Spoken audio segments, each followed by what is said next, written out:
So we're talking about blind spots, and we all have them. And I've shared with you a little bit about focus and about being innovative.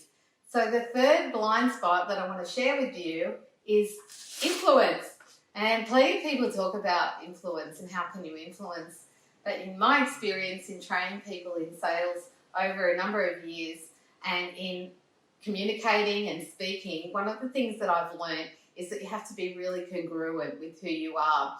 So influence comes from a place of knowing who you are and what you have to offer. And along with influence comes confidence. So how do you do that? I think the first step is recognizing what it is that you have to offer that nobody else in the world has. And then you start to realize that you do have value and you're able to communicate that value.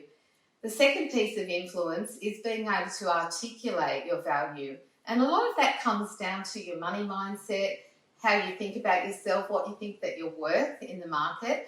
I work with a lot of high performers, and often they work in roles that are extremely difficult. They're amazingly talented, but often they don't have enough money or time because they haven't been able to articulate their value and ask for what they want, whether that's a pay rise, whether it's a new job, or whether it's that they want more flexibility in their role.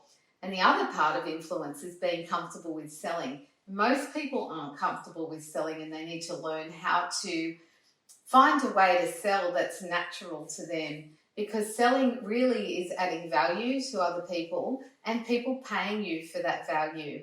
And we all have transactions going on all the time. I remember when I started to sell, I was terrified of selling. I was just a complete nervous wreck the first time I stood in front of a group and had to sell something. So it is a skill set that you learn and you get better at. And one piece of being able to articulate your value is your mindset. As I said, how you think about yourself, whether you think you're worth it, whether you think your product is worth it, and the clarity you have around your product. And then the second piece is, how do you have conversations with people? How do you recognize what it is that's making that person buy from you? Whether it's your boss buying your ideas or whether it's a potential client.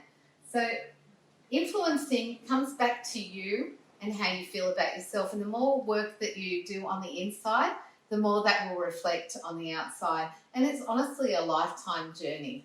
So I would encourage you, the first step is to write down what is unique about you and what value does that add to the clients that you might serve, or to your boss, or to your team.